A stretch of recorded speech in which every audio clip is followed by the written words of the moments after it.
So when people ask me, should I charge or shouldn't I charge, I tell them, what has God called you to do? So you have a Navy SEAL in America.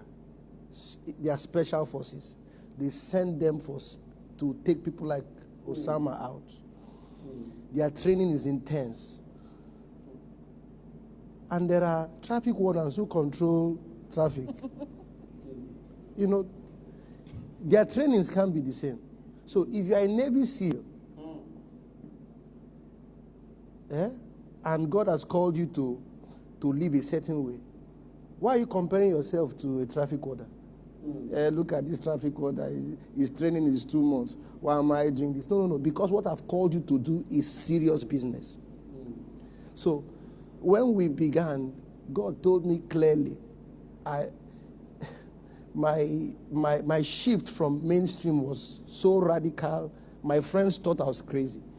In fact, my church musicians had a meeting of musicians, music room, a guy called Philip. He said, Nat, sit down.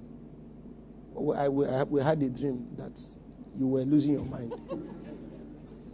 And then people didn't, God just invaded my space. And I just, and it was in those moments, I'll read books by Kenneth Hagin. I'll just pray, Lord, confirm to me, am I to charge? And then I'm on my way to camp for Holy Ghost service. And then a friend of mine is listening to Bishop Edipo. He didn't know that I've prayed about this one. And then during the journey, Bishop Edipo said, not for prize, not for reward. Not for prize. You know how I thought, not for prize, not for reward. You know how God raised Cyrus. How couldn't you know that's the Lord? And then I go to a family worship meeting and praying. The one of God says, no, God has put grace on you. You will not ask for a penny. So God said to me, you won't charge, but I'll put you on my payroll. And I know what it is to be on God's payroll. Yes. Every time I talk about this, I was at Dr. Nenche invited me to share at the Music Ministers Conference. So, and every time I share this, I get into trouble with fellow established music ministers. I'm persecuted seriously. But it's okay. So Dr. Nenche said, come and share with us your revelation behind not charging. So I wrote 10 reasons why I don't charge. It's on YouTube. So I read it out. And after the meeting, some group of music ministers gathered in the church. So, my administrative person came to me and said, what message did you preach? He said, some people are angry with you. I said, no, I never, and like Dunsi said, I never teach it as a blanket rule. So it's this whole model is, what has God called you to do? So the argument some of my colleagues say is, but we have a group of people who don't charge, and the presence of God is as heavy as it is. I said, that's not the issue. That's not the issue, whether their presence is stronger or not. Is that what is God using you to do?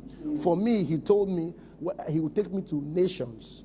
That as I play over them, the nations will be open, the heavens will be open nations. I was in Orlando, Florida to minister for William McDowell. And God has kept his word when he said, don't charge. I've seen him. What is happening in my ministry can only be the hand of God. Is mysterious. And I'll say this publicly now. A few weeks back, William McDowell calls me and says, your Christian album, I got a phone call to get your details that your Christian album qualifies for the Grammy Awards. Do you want to enter in? I told them you're not interested. They said the deadline is almost up. So don't worry. I think the deadline is up, so it's not there. Because he told them, I'm not sure he's going to be interested. Now, that's a Christian album with speaking in tongues. Because what many of us do is, let's take Jesus out so that it will be relevant. Okay, so it will cross the boundary. But so that's what God says. He says, if you will walk with me, and I've seen God use us in some coded things we can't share in public.